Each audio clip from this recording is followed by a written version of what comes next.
Thank you for joining us. Attendees are still logging into the webinar. We will begin the presentation at 11 a.m.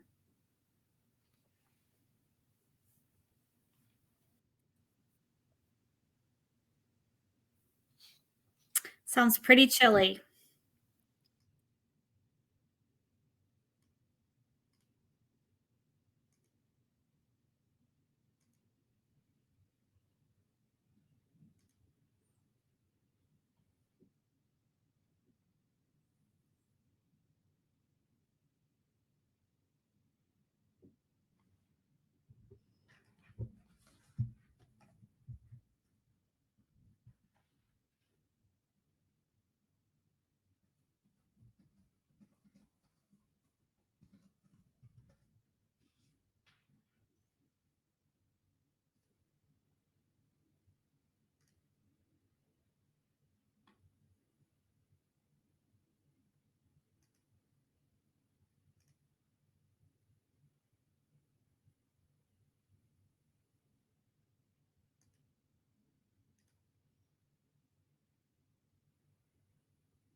We've got a few people who are freezing their butts off out there. 13 degrees in Oklahoma City. Sounds pretty chilly. Of course, 20 in Chicago probably feels even colder. So since we're at the top of the hour, we'll go ahead and get started. Greetings, everyone. Thank you for joining us for today's webinar, What Your Employees Really Want But Won't Tell You.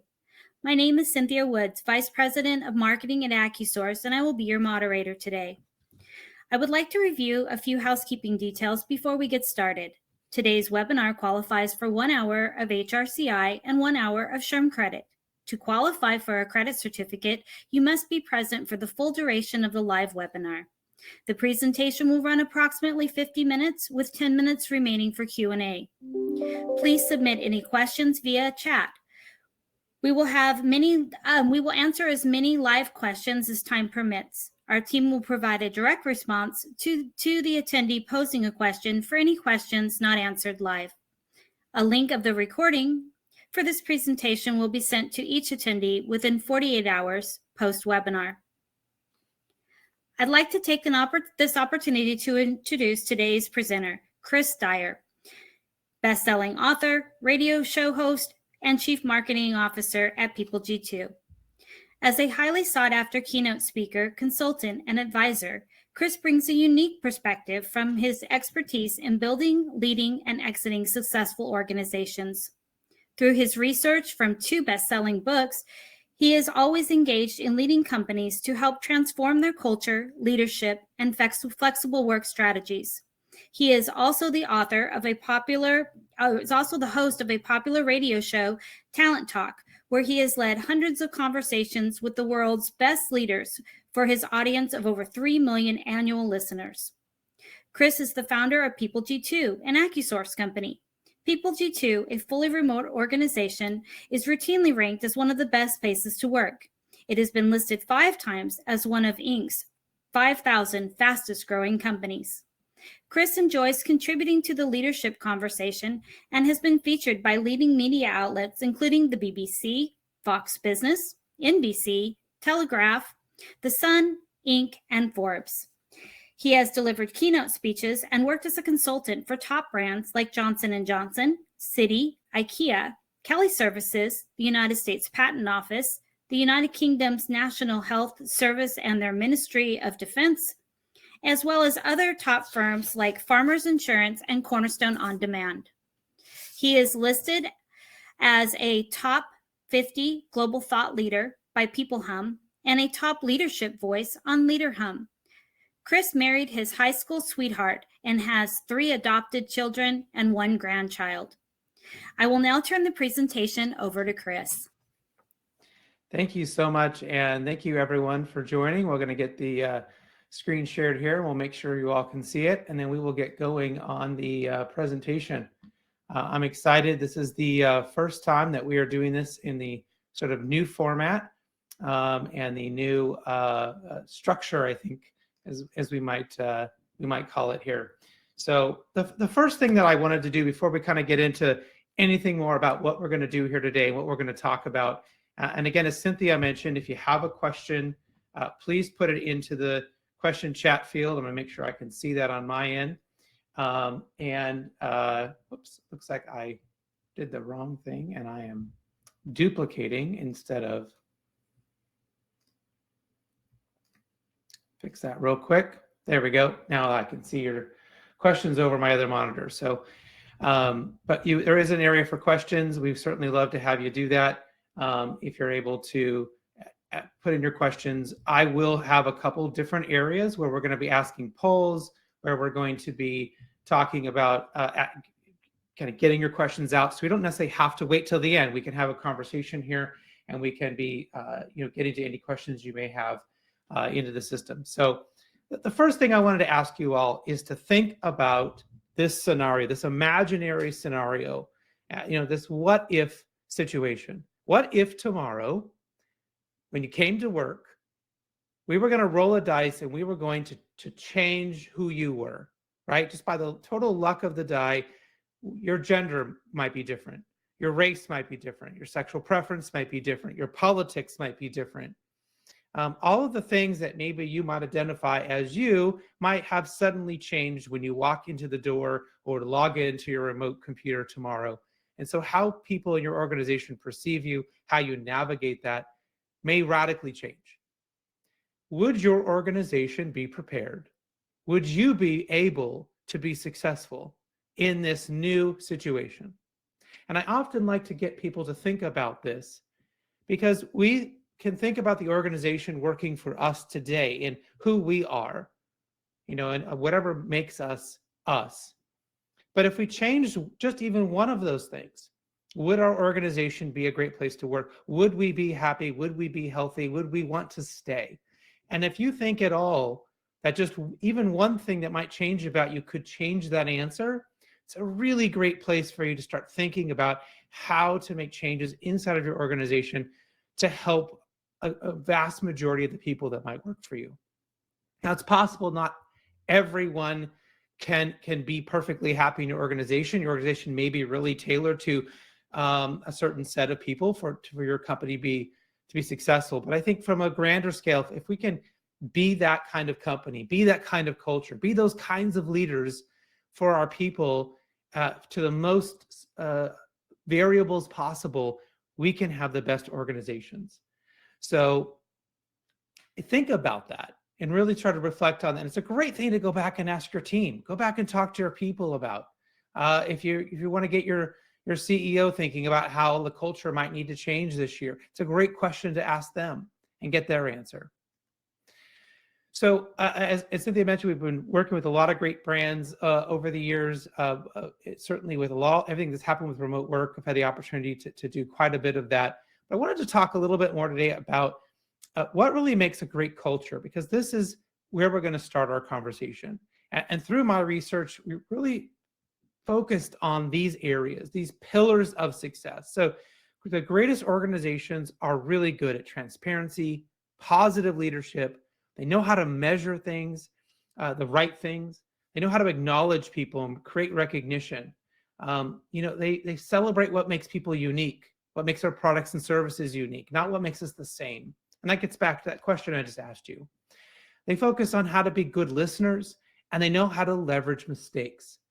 So if we know how to leverage mistakes, we can help our people grow, help our organizations really go forward in a positive way. So some of the things that we're going to talk about here today will reflect back to these pillars. Now, as we mentioned in the intro, the People G2 is now an AccuSource company. We're really proud to be a part of this group. And moving forward this year, I want to talk about some of our successes, talk about what the things that we're doing from a cultural aspect, where we've been able to find success. And this has allowed us to be a best place to work over and over and over again. This has allowed us to be Inc.'s 5,000 fastest growing company 5 times. And I will tell you that none of this happened until we started focusing on culture. None of this happened until we started focusing on our people. When we were focused on the bottom line, we were focused on spreadsheets, we were focused on, things that seem important, right? Or I was overly focused on products and services instead of, from a leadership standpoint, being focused on helping our people be successful. None of these things happened. But as soon as we changed that focus, we started seeing all of these awards, all of this growth, and then we started, kind of being popped all around the internet. So where do we start? What do your employees want? This is why we're here. This is the topic today. What do your employees really want that maybe they won't tell you? Okay, well, the first area is transparency. Employees want transparency. And I find that this is one of the areas where organizations really struggle. Senior leaders either don't stop to take the time to communicate what's really happening and create those moments for transparency, or they're afraid of it. They're afraid if they tell people too much that there's going to be disruption or too many questions, or they don't want to deal with maybe employees being upset or wanting to have conversations. But transparency is the only way that we can create understanding, which ultimately creates action in our organization. So I like to use a lot of pictures and tell a lot of stories in my presentations, but I do know some of you are a bit more analytical, and you may appreciate a good chart. So I've come up with this little chart here to demonstrate what I'm talking about. So if we assume that I ask you to do something, let's just say I would like you to go open up that door and go into that dark room with the lights off, right? And you might, sort of given that prompt, you might be in this bottom left quadrant here of opposing, which you probably should, right? Why would you want me to go in that room? Why are the lights off? Why would I possibly do that, Chris? That seems crazy. What's in there, right? You should oppose me because you don't understand why I'm asking you to do that. You don't understand what's in there or what's in it for you. Or, and this is a silly example, but we ask our employees all the time to trust us. Hey, I need you to go do this thing, but they don't understand why. And then we get upset when they don't engage and they're not actively doing it. They're not happy about it. So what we need to do is really create understanding first. Can we help our people become cognizant of what we're trying to do? Can we make sure they really comprehend what we're trying to do? Can we create deep insight for them by talking about it, by making sure that they understand, that they are on board, that they, even if they don't agree with the decision, they understand why the decision was made and where we're going with this.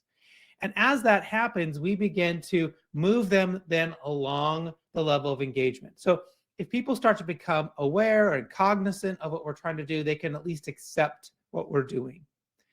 But if we can really make sure they comprehend what we're doing, we get real measurable support. We get engagement. Okay. And this is different than people just putting up with the decision. This is, I understand it. I'm going to support this decision and I'm going to actively help the company do it. And the best we can get is if they have deep insight. Now, senior leaders often have deep insight and they want to go have something happen. But if our people can have deep insight, then they can become champions of change. They can drive the change that we want in organizations by making sure they really understand. So this is what I mean by transparency, that we have to provide that understanding for them so that then they can move along and become engaged and really support the decisions that we're trying to do and the change that we're trying to make inside of any organization. The other area that we need to really start to focus on is our performance management systems.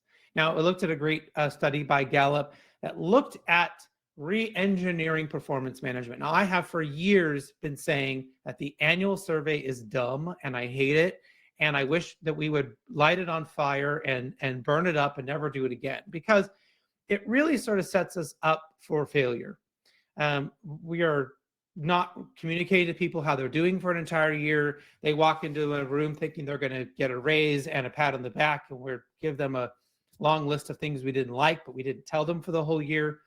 These kinds of things are, I don't think, the right way to do it. When we look at more of an agile and Scrum and type of a re-engineered system of collaborating and providing good feedback on a regular basis, checking in at least quarterly, if not more, right? and breaking it down into pieces. So I'm not suggesting having an annual review every month. I'm saying have a small check-in, like a 1/12 of that on a regular basis. So the study really showed that the engagement has really changes, especially for anyone working remotely or flexibly, that what we really want is to have regular feedback from our managers. Okay. What we really want is an opportunity. We want attention. We want an opportunity to be heard and to be seen and to have a conversation. And the engagement radically goes up by our employees if you can have that interaction with your manager a few times a week, as opposed to once a year or a few times a year or a few times a month. If you're getting it a few times a week, we're showing engagement levels and performance levels as high as 63%, which in the average organization, we're subpar below 30% of engagement. So that sort of shift is really, really important. And this is what employees want over and over and over again. They are saying that they want more attention from their leaders in smaller bite-sized packets, right? Not the annual review. So let's take a quick poll. How often do employees receive meaningful feedback at your company? So the little poll is going to pop up there inside the system. And if you wouldn't mind answering the question real quick, sort of a multiple choice. You can pick which one. We'd love to kind of see. And I don't know if you've launched that yet, Danielle. If not, I can. Let's see. I'll go ahead and do it. So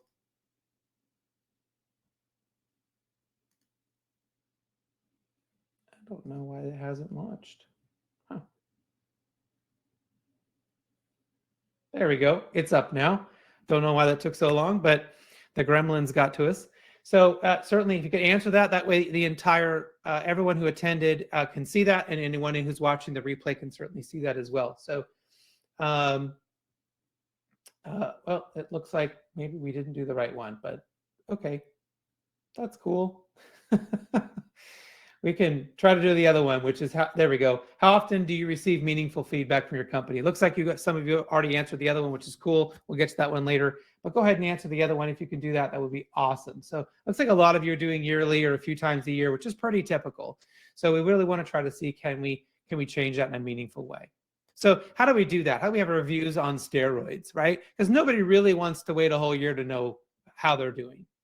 Good managers need to be coaches, right? And we pay for great coaches. We have them in that, but they can be coaches. That is really the change. And we can start to begin to give feed forward and not feedback. Hey, what I need from you going forward in the next meeting, can you try this? Instead of, here are the long laundry list of things that I didn't like that you did, but how can we look at what future behavior is going to look like?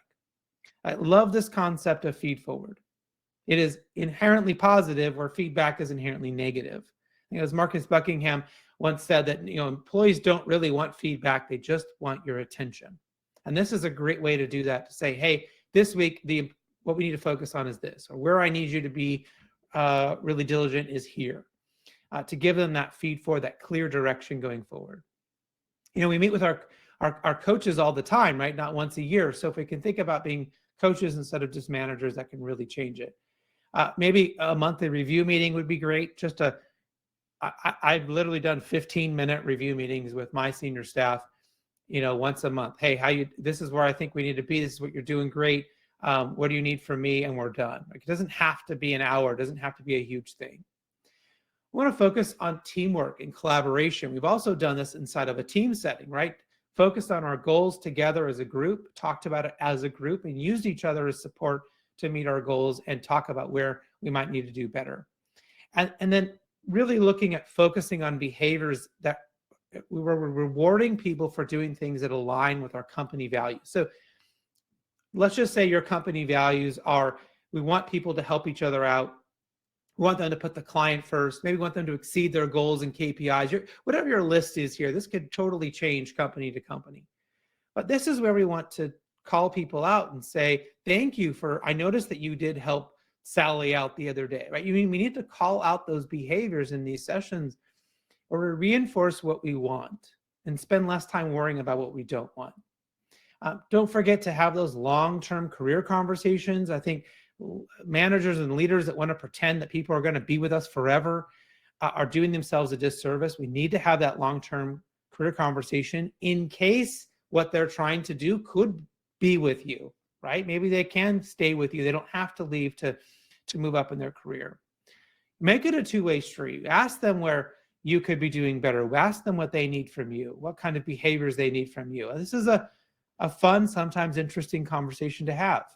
And what we know is that when we do this from the Gallup data that I showed you earlier, that the more we have this feedback, when we get away from the annual and get into the frequent feedback loop, we're 5.5 times more likely to have our people say that they're getting meaningful feedback. They're 3.2 times more likely to agree that they feel motivated and want to do outstanding work, and 2.7 times more likely to say they're engaged at work, just by having those little bit more frequent times to connect. And that's super, super important that we're trying to do this. The other area that we can begin to really help our people here is to shift from a giant project, a big growth, a big giant change. If we tell people, hey, we want to go from 5 million in sales to 15 million in sales, that's a big jump, right? So what I love to think about is this idea of the aggregation of marginal gains. Now, you may have read this story. James Clear tells this wonderful story in the book Atomic Habits, where the British cycling team had been pretty terrible leading up to the London Olympics, and they wanted to change that. And so they brought in this concept of how do we get 1% better without getting 1% worse somewhere else. So they studied everything. What's the right tire pressure? How do you wash your hands properly? What's the best pillow to use? What's the best diet? Right? What's the best time to train? They looked at everything that affected their athletes. And how can we get 1% better without getting 1% worse? They changed no athletes, but they were able to go from being one of the worst teams to winning the Tour de France year after year after year, up until just recently, winning gold medals, all the medals in the Olympics, several Olympics in a row. They were dominating the world stage. And they didn't initially change any athletes. It was just looking at getting better a little bit at a time, as opposed to how do we go from being terrible to winning a gold medal, right? That's too far of a chasm. And yet we often do this to our people. We ask them to jump from point A to point Z, and they don't understand all of the complexity that needs to go along the way. And instead of setting a goal, but then how do we get there in these small incremental bites? This is how our people want to move through their day. This is a tangible, real way for them to feel improvement and to feel like they can be inspired and motivated to do their work by breaking this up into small chunks. Now, in 2025, we know that 75% of the workforce will be millennials, and I probably need to start talking about the next generation and what that's going to start looking like. But we're still sort of seeing this evolution into the millennials being the majority of our leaders, of our managers, that sort of generation being really significant inside of our workforce. And I still want to kind of remind everyone that a lot of the research says where the millennial focus is. Now, not everyone fits this mold, and not everyone who is not a millennial doesn't necessarily think this way. I mean, there's a lot of crossover, but certainly from a majority standpoint, there is this desire to work anytime versus this fixed time, right? Work anywhere versus in an office. And we're seeing this over and over and over again, right? Customized work versus predetermined work. And you can read these for yourselves. But people they want to become a leader. They want to have adapted learning into their situation. So we know that these really important areas are there for our people. And we have to make sure that the work that we're doing and how we're presenting it to them aligns with what they're looking for, or they're going to be a part of that group that continues to look to leave. The next area that our people really want us to eliminate, that they won't tell you is important, but they do not like location bias. And the pandemic has only heightened this. They want to live where they want to live. If they want to go live in Idaho and leave California and go to Idaho, or they want to, leave Florida and go live in New York, or whatever that may be, they want to still work for your company and they still want to do a great job, but they don't want to have to live in this one particular place where maybe the schools aren't great, or maybe the cost of living is very high, or housing is very difficult, right? They want to be able to have that freedom. So companies that can eliminate location bias and allow people to work where they want to live and hire people based on, their qualifications, not based on where they live, is huge. So this was a bigger issue pre-pandemic that we really discussed, but now it's still starting to come back around again as people are kind of going back to normal, as companies are bringing people back. We've started to see this to be a real conversation point. Are we going to force people to move? Are we going to require them to be in a particular city? Or can we adapt our working lives to allow them to have this location freedom? Now, that's going to be different for every company. We certainly have a United States limitation, but inside of that, they can be anywhere. Your company may not have that limitation. Maybe you can be global. They can work anywhere. So that's important that we're not allowing that bias to pop in. Now, poll number 2, and I think you all started answering this, but if you haven't, you can pop in there and do that. How much of a factor is location for new hires? Are you actively saying we must have a person for this job who has to be in Los Angeles or has to be in Wichita, Kansas, or does that location matter? And I understand for some jobs it matters. For some jobs, you have to have a warehouse person. You have to have a retail clerk. There are jobs that location does matter, but how much of a factor is that for everybody? It looks like so far about 64% of you are saying that's still a focus. So what employees want is, if it's possible, if that job does not have to have that location bias, remove it. How can we uncouple from that to allow more freedom for them to work where they want to work? And not create that if we don't have to. These are great. I really appreciate everyone's, we have really high participation on the answers, so thank you. All right, so the other areas that are continuing to allow for remote or hybrid work. The studies are certainly there. We saw increased productivity, increased happiness by allowing people remote work. The pandemic really pushed that, but continuing to allow that, we're seeing a lot of people leaving their jobs because they're being forced back in sort of a way that doesn't make any sense. So 76% of millennials said they would take less money for flexible work. Remote employees get more done, they're more productive. And if you don't have the studies on that, let me know. I'm happy to get you some. There are a lot out there that show that. You can meet your talent goals with a small budget. You can definitely hire people in less expensive markets that are at the same great degree and can be awesome for your people, but don't necessarily come with a high price tag in some higher cost of living cities. Remote employees are more engaged. Consistently, the data is there are more engaged, but if your culture doesn't suck, if your culture sucks, it's really hard to manage remote employees because we don't have the norms and the easy idea of how we're supposed to get things done. Remember, it costs less, right? There's a lot, remote work can certainly cost less and be a benefit to the company that way. We can have access to new employee types, from stay-at-home parents, the physically disabled, retired, part-time mavens. There's a lot of different groups we've even looked at. We have a group of military spouses that we hire. It's a lot of different types of people that maybe you hadn't thought about, if you can kind of change the way you think about who you're going to hire. And if you're willing to maybe not do a full-time deal, you could get someone who's part-time, who's fantastic, that maybe staying home and raising the children, but they could work for you part-time, that maybe otherwise they wouldn't be. So there's a lot of great ways to meet your goals by allowing this. And remember that remote employees are 50% less likely to leave, according to a Stanford study recently. There's so much in this that's really, really important. And you can also extend your hours of operations in so many more areas and create clear communication and measurement.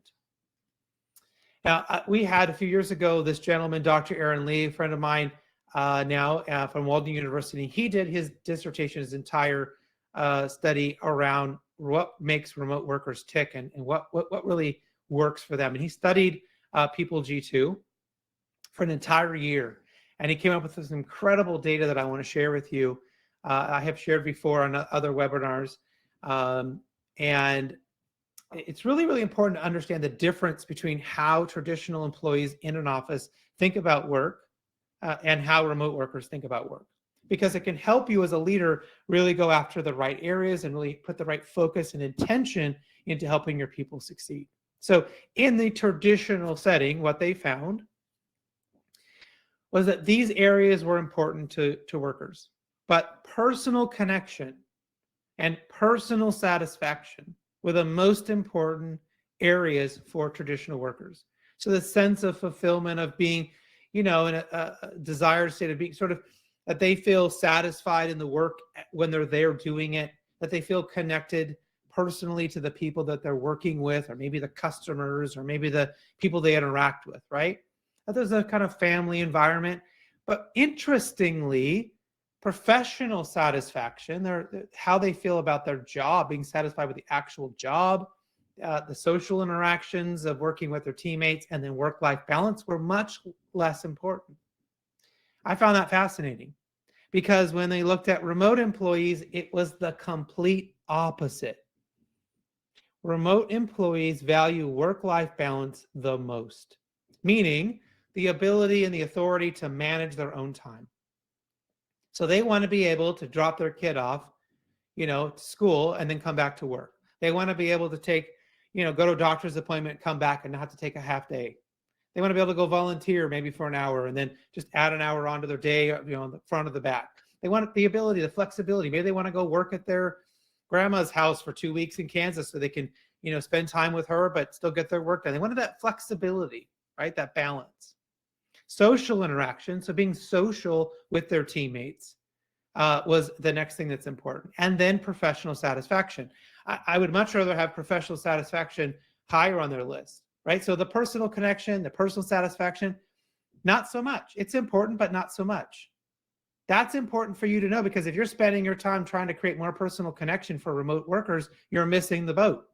You need to be helping them create better boundaries and thinking more about work-life balance, because that's what they value most, statistically speaking, over all the thousands and thousands of workers that they studied. So think about that. Think about how that might impact how you go after, how you're going to manage your people and suggest that we do this. Now, I know someone asked, will the materials for this be provided? Yes, don't worry. When we do the follow-up, we're going to send you out the video of this. We will also send you the deck. So all the materials will be there. You don't have to worry about writing it down or screenshotting it or whatever. The next thing that our employees want us to do is say yes. Say yes. That sounds hard sometimes. But what would happen if today, all day, every question was asked of you, you had to say yes? Now, there's some great examples of this. There's a funny Jim Carrey movie where he has to say yes. And if you've ever seen that, you can kind of notice there's this, what happens to him, right? Initially, it's a little difficult, but suddenly all these doors open for him. In improv, we always say yes. If you've ever been in an improv class or done an improv skit, you have to say yes, because if you say no, the skit ends, the comedy ends if you stop the flow. Now, you might say, well, how could I possibly say yes? What if people, are going to use that against me or ask me for a raise every day or whatever? So there's some tools here. We can say yes and we can say yes but. Okay, we can say yes to any question that is answered, but we can qualify it by using these little helpers. Can I have a raise? Yes, but we do that when we have our review on this day. Or yes, but you have to achieve these 10 things in order for us to consider you for a raise, right? Or yes, and we must include this other manager as a part of that conversation, okay? I mean, I had an employee who took this to the absolute ridiculous, to try to get me to say no, and said, can we start selling meth in the basement? And I said, yes, but we have to get everyone on board, change the law. It was ridiculous, but I could say yes, technically, and then put all the caveats that would have to happen into there, right? Which of course would never happen. Thinking about saying yes. Now, we also don't want to go around telling everyone that we're going to say yes to everything. We don't want people to take advantage of us, but this is one of the best ways to start to get your people to be happy to bring you good ideas, to be willing to bring you their challenges, to be willing to get you to engage in real conversations, because if they know you're willing to say yes, you're willing to find a way to help them get things done, they will bring it to you. But if you're always this no person, if your managers are always saying no to protect and block and tackle, then innovation dies. Good ideas die. and good employees walk out the door. Great employees are best people. They want us to say yes, to find a way to say yes to our clients, to our vendors, to everything that we're trying to do. And so I challenge you, even just today, if you can do it, say yes. Can you say yes to everything that's asked of you? I bet you can. And I bet you will find some really surprising outcomes. If you want to go a little deeper with this, you want to understand this a little bit more, Shonda Rhimes, who Grey's Anatomy fame and many other shows she's wrote a great book called The Year of Yes. And that actually inspired me when I read that book. I spent all of 2018, I promised myself I would say yes to every single thing that was asked of me. And it was hard. And I said yes to things that I never would have said yes to. I found myself giving a speech in Guatemala next to an erupting volcano. I found just these crazy situations because I said yes to everything. But the most amazing things happened out of that. So many great things for our company, for employees, for me personally, happened out of that practice. And I've been able to keep that up and really challenge in a way that works. So I really challenge all of you to try to figure out how you can do that as well. So I want to stop here real quick. I know there's some chat questions. I want to make sure that I address any of them that I can. If you have some questions, we have a lot more here still to talk about. So we're going to keep going here into some of the really big areas that I want to share with you. But in case we have any questions, I want to kind of pop into that. So it looks like, would you suggest if a business cannot offer work from home options? I have a company that provides ABA therapy. Employees have to be face-to-face for this therapy. So, if they have to be in a particular place, if they are location-based, yes, of course. Now, any employees in your company that maybe aren't providing that services, that are doing the other peripheral stuff, giving them flexibility is great.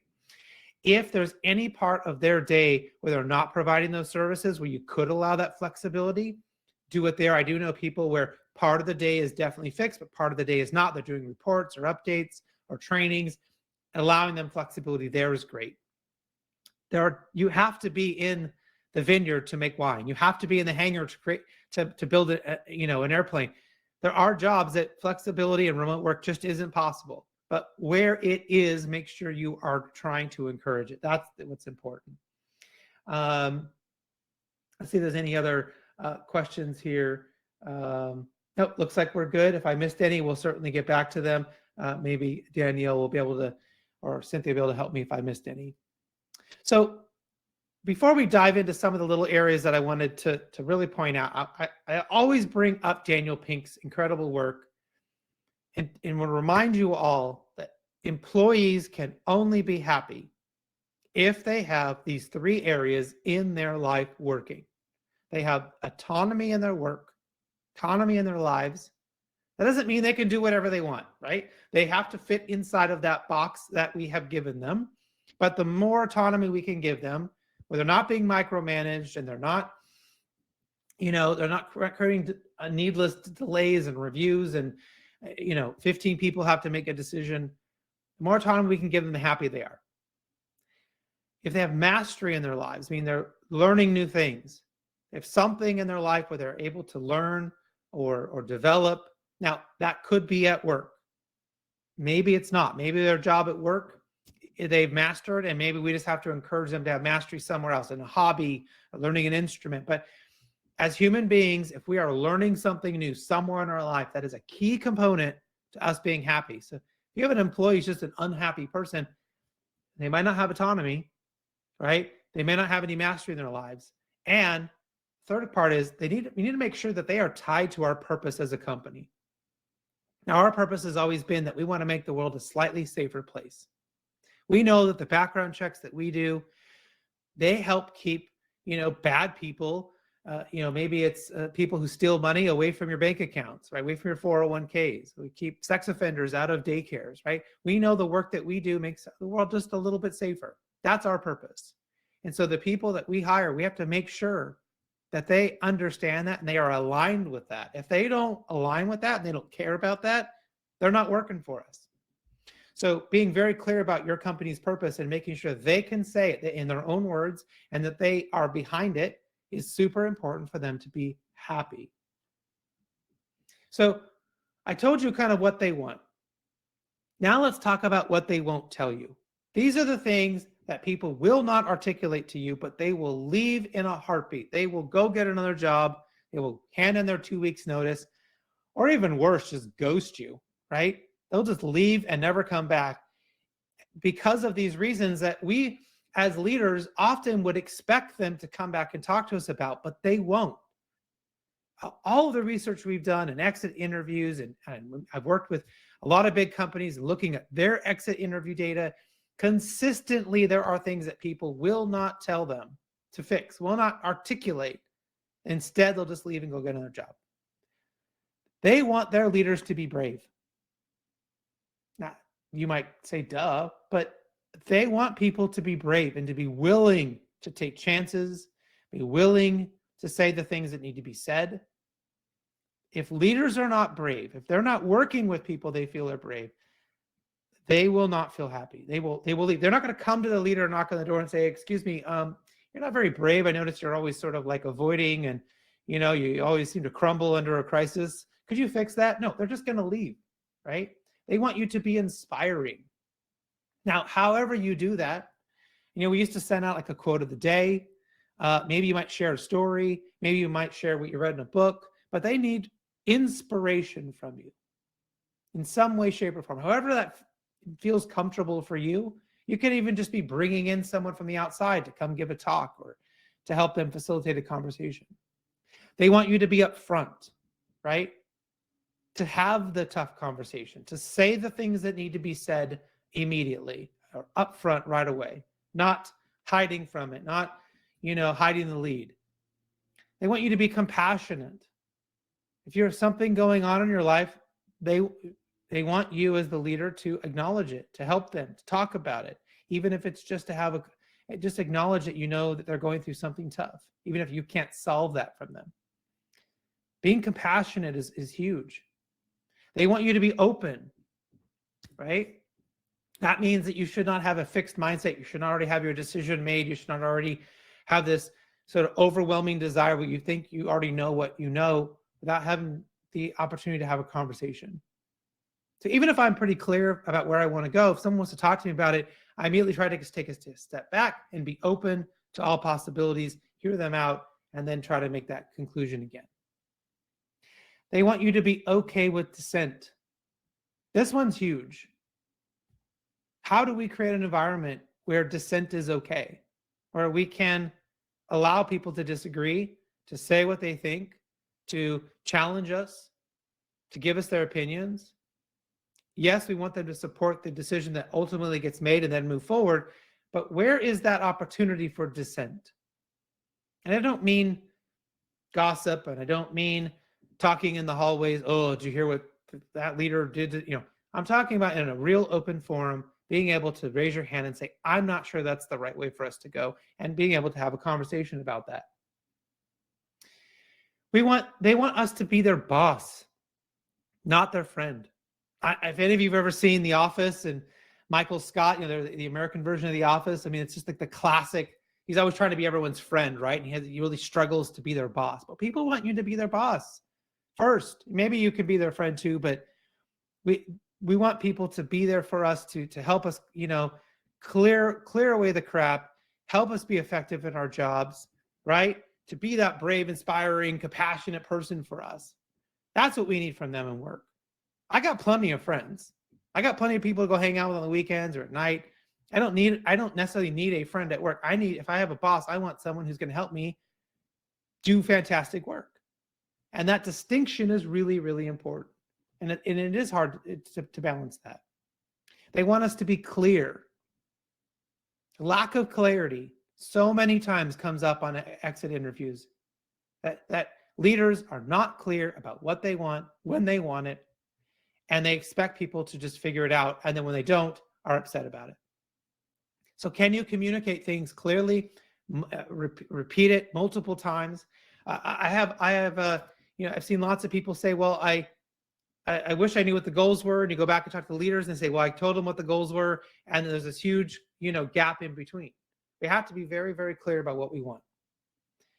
And then this is a big one. They want you to be rigid about the big stuff. As their boss, they want you to be super rigid, really, really strict and confident about what really matters, about the really big things, and to stand up and say, we're not going to do that. That is not cool. That is not the way we're going to go. That's not the place where we're going to be successful, right? And on the flip side, they want you to be extremely flexible about the small stuff. And I often see leaders spend all of their energy worrying about all the small things, right? And getting that sort of all ironed out and completely ignoring the big stuff and letting that stuff slip. Not being clear about what are the 2 or 3 goals that are going to ultimately help us be successful. And instead we're worrying about all these tiny little things that people do that just don't matter. So be rigid about the big stuff. They also hate your onboarding process. People will leave because the way you recruited them, that process sucked. And they may come on for a few days and they may start, but then they end up leaving because maybe they need the paycheck, but they've already decided to start finding another job. Your onboarding process sets your people up for success or failure. If your onboarding process was terrible, they're going to leave. So how you onboard them is really important. So how you recruit them, that process, did you get back to them? Did they meet with the key people? Do they understand what the organization is really about? Then once they're in the door, is that a good process? What does day one look like for your average person? Do they have scheduled meetings? Do they have all the supplies and equipment they need?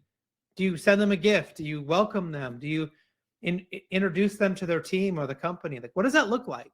And it's not just day one, right? It's that whole process, that 2, 3, 4 weeks. If it was terrible, they're going to leave. They often feel pressure to agree and fit in right away, right? Instead of immediately saying, hey, new person, you came from somebody else. You may have a new perspective. What are we not seeing? What perspective do you have? Instead of trying to get them to conform and fit in right away, right? That just completely annihilates innovation. And then they lacked a designated person to help them. So when we hire someone, we usually assign them their manager, and then we also assign them a training buddy. And then we try to also give them like a contact, someone they can go to for anything else that they need, any other help they may have if they feel frustrated. So they have lots of different people they can rely on. And of course, if they don't like their new boss, they're not going to stick around, right? So are we asking about that? Are we checking in with them? Are we making sure that they're having a good experience there? Or are we just kind of putting our heads under the desk and hoping they like their boss and it all worked out, right? If we hire some great person and there's a problem there, we need to mitigate that. Should they be on a different team? Can we fix that? Whatever they got off on the wrong foot, can we mitigate that in some way? Now, we a few years back were featured by Inc. magazine because we've done over 100,000 virtual meetings. And there's a lot that we discovered, and I wish I could. We've done other webinars about meetings and got into all those findings, but some of the very simple areas that I wanted to make sure that we talked about here today, because this is something that I hear constantly from employees, from people that we work with, that they hate the meetings they're having right now. So what makes a good meeting? What should you be doing? The first thing is the more remote and flexible work you have, the less one-on-one meetings you should have. I personally hate one-on-one meetings. I don't like to have them.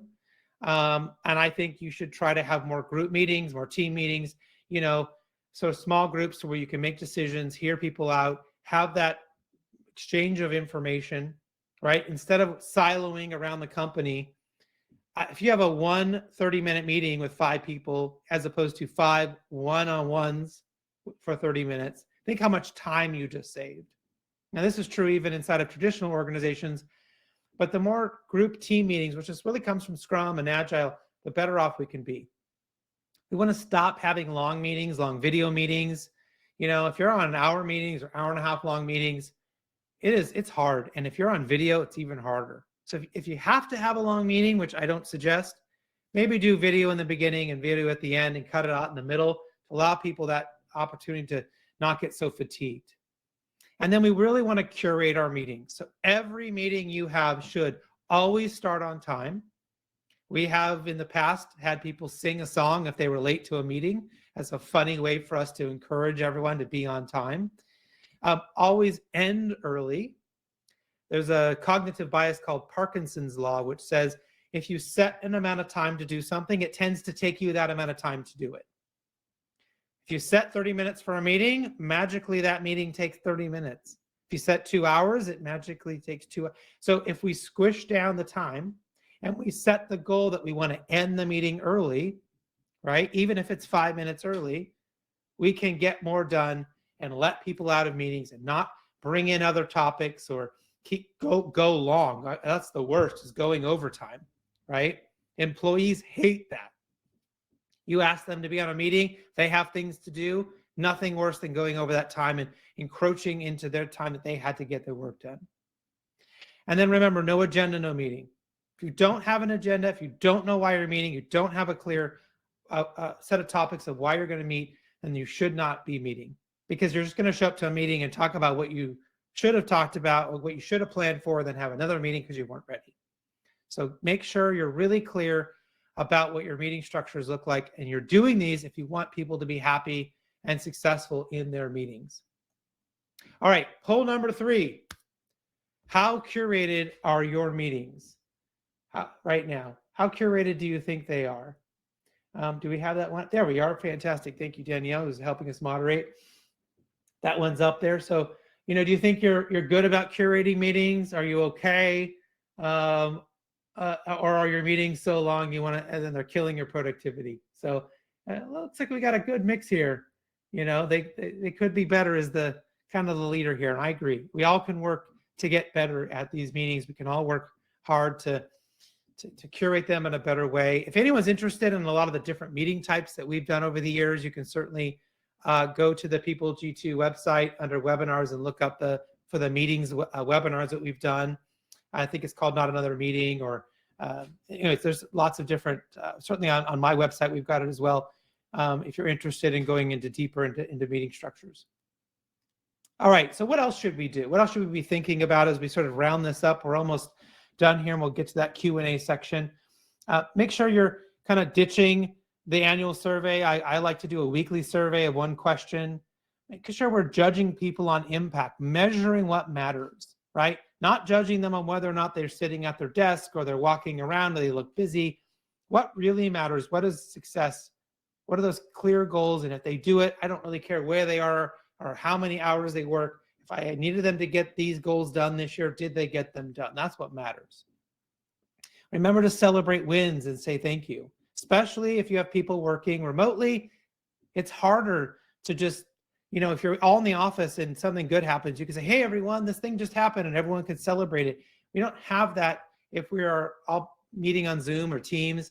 We have to create that deliberately. Talk about how work will continue to be different going forward. Even if tomorrow it's going to change, every opportunity you have to communicate to your staff about what we're doing, what you think might be changing or might be happening as it relates to COVID, or maybe your company in general, keep talking about it. They're okay if things change or the narrative changes. They understand that just because you said it today, it doesn't have to be exactly tomorrow. You're just telling them what you know today, instead of holding that information and waiting for it to be the perfect time to deliver information. Okay, so again, I want to thank People G2 and AccuSource for sponsoring today's webinar. I want to make sure we get to questions here. And then I know Cynthia's got some closing out the business for us. So let's look here. Do we have any specific questions? Some nice comments. Thank you so much. Yeah, let's see. In smaller organizations, employees may wear many hats and not everyone is working on the same projects. How do you prioritize projects if you don't have one-on-ones? I don't see how that would work. So if you're working on projects, right? So there's two areas. If you're working on projects, then I would create that feedback loop inside of the project, right? So if you have 2 or 3 people working on a project, getting them together and talking about how that project went and giving that opportunity for feedback and discussions inside of that. If you have people working on independent projects, but they're on the same team, getting them together for a team meeting, let's just say once a month, once a week, to talk about how their projects are going, so that we can give feedback to how it's going. They can hear how each other are doing, and they can give suggestions to each other. You as a leader don't have to be the only person to be solving their problems, holding them accountable, and giving them feedback. You can incorporate that with everyone. And when we do that with 5 people once a week, we're giving them what they need instead of doing it one-on-one where it takes forever. Also, there's a lot of politics and a lot of other bad behaviors happening inside of one-on-ones that don't happen in group meetings. Now, you may have to have one-on-ones from time to time. Obviously, if someone is reporting an inappropriate behavior, if it's an HR issue, if you're maybe coaching someone who's struggling, one-on-ones may certainly be appropriate. But I'm just saying, if you're just having them as a standard calendar item all the time, I think they're worthless. I think you should move to something more collaborative, more team-based, that can get you more communication, transparency, and action for those projects on a regular basis. How do you create an open door policy that works? So, it obviously depends if you are in an office or remote, but we do these things called cockroach meetings. And a cockroach meeting is anyone can call the meeting. It's optional to attend if you're invited. It's a 15-minute meeting only, and it's only one topic. So if someone needs help with an issue, they can ask people to come on a 15-minute phone call to quickly discuss it. So it's not just being open door to my boss. It's, do I have an open door to the entire company, to anyone who can help me? If I'm having an issue and I know I probably should invite this team lead and my boss and maybe the head of IT and maybe someone in marketing, can I get them together to quickly have a conversation to figure out how to solve my issue or get me unstuck? That's the real open door policy, right?